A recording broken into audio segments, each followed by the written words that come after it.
एक बार क्या हुआ कि कन्हैया ने किशोरी जी को अपने हृदय से लगाया, तो किशोरी जी के जो मुखार बिंद पे अक्षत, रोली, कुमकुम इत्यादि था ना, वो कन्हैया के हृदय पे लग गया।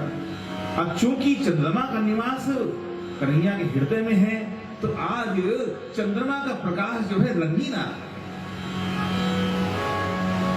एक बार भगवान ने किशोरी जी से कहा, राधे तुम्हारा मुख तो चंद्रमा जैसा सुंदर है।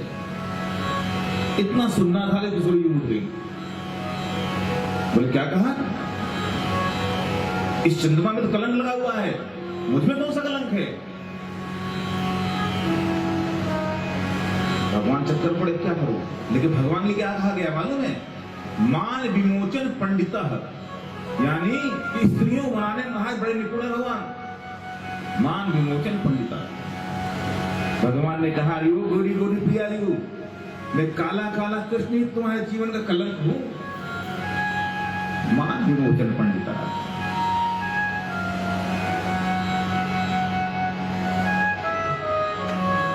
वैसे तो रोज मैया स्वयं श्रृंगार करती थी, पर आज कन्हैया ने स्वयं अपना श्रृंगार किया।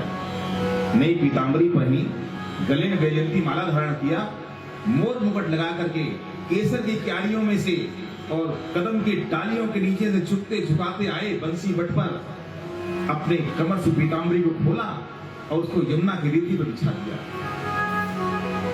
उसके ऊपर अपनी बंसी को रखा, घुटने पर बैठ गए, घुटने पर बैठ गए, हाथ जोड़कर बंसी से प्रार्थना करते हैं, बंसी देख तेरी मैंने आज तक बहुत सेवा की है। बंसी ने कहा, तू मेरा एक काम कर दे बंसी। बंसी ने कहा कि तुमने मेरा कौन सेवा करी है? भगवान ने कहा, बंसी देख, तुझको मैं अपने होठों के तकिए में सुलाता हूं, उंगलियों से मैं तेरे चरण दबाता हूं, पलकों से मैं तेरी ध्यान करता हूं, मैंने आज तक तेरी बड़ी सेवा की है। बंसी ने कहा, कन्हैया क्या कोई काम है क्या मुझसे जो इस प्रकार चापलूसी कर रहे हो? बोले हाँ बंसी, मैंने काम कर दे, जा ब्रजमंडल में चली जा और ब्रजांगनाओं के चित्त को चुरा ला।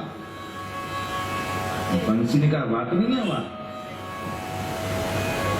खुद चोरी करते हो और जो तुम्हारे साथ रहता है उसको चोरी करना सिखाते हो। भगवान ने कहा, बंसी मैं कोई रुपया पैसा चुराने की बात कोई नहीं कर रहा हूं, मैं तो उस चीज चुराने की बात कर रहा हूं जिसका कदरदान सिर्फ मैं हूं। भैया देखो, इस मन का यदि कोई कदरदान है वो परमात्मा है। ये दुनिया वाले तभी तक तुम्हारे आगे पीछे घूमते हैं जब तक तुम इनके मन की कर रहे हो। अपने मन की करके देखो, यही तुम्हारे दुश्मन बन जाएंगे। इस मन का वास्तव कोई कदरदान है। भगवान कहते हैं दुनिया में तुम तन दे देना, धन दे देना, जीवन दे देना, पर सावधान मन मत दे देना। मन देना तो सिर्फ मुझको देना।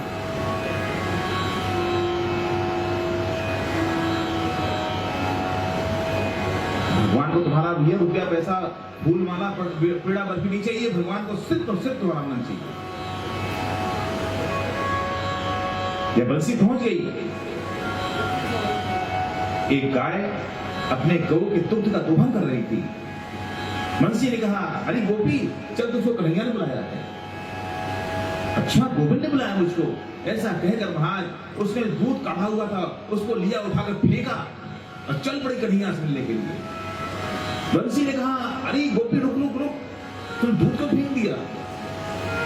तो गोपी बोली, बंसी कर्म करना मेरे जीवन का उद्देश्य नहीं था, कर्म तो मैं इसलिए कर रही थी, गोविंद का बुलावा नहीं आया, और जब गोविंद का बुलावा आ गया तो कर्म मेरे लिए कोई महत्वपूर्ण नहीं है।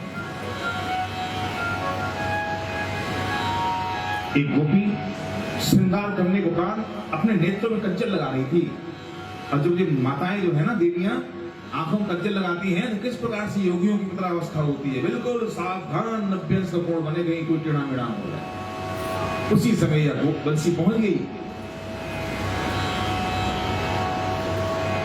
तुझे कन्हैया ने बुलाया? क्या मुझे गोविंद ने बुलाया? ऐसा कहकर महाराज इस गोपी ने क्या किया, संपूर्ण कज्जल को अपने हाथ में रखा, मला दोनों हाथों से पूरे मुख पोत लिया। बंसी का गोपी तूने ये क्या किया? गोपी बोली, बंसी एकमात्र कन्हैया की तो नेत्र हैं जो शारीरिक सौंदर्य नहीं देखते हैं, वो तो मन की सुंदरता देखते हैं। ये भागवत जी में लिखा है, यदि कोई स्त्री पुरुष का मिलन होता ना तो गोपियां श्रृंगार कर करके जाती, पर जब गोबर खा रही थी, गोबर खाकर चली गई, जो जिस अवस्था में उसी अवस्था में भाग चली। वो जीव और ब्रह्म का मिलन की लीला है।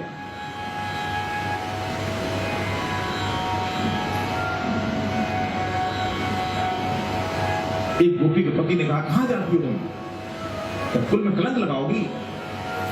और गोपी बोली, स्वामी आप इस शरीर के स्वामी हैं, मुझे मेरे आत्मा का स्वामी बुला रहा है। उस गोपी पति ने कमरे बंद कर दिया, उसका शरीर वहीं पड़ा रह गया और उसकी आत्मा सबसे पहले निकलकर जाकर कन्हैया के चरणों में विलीन हो गई।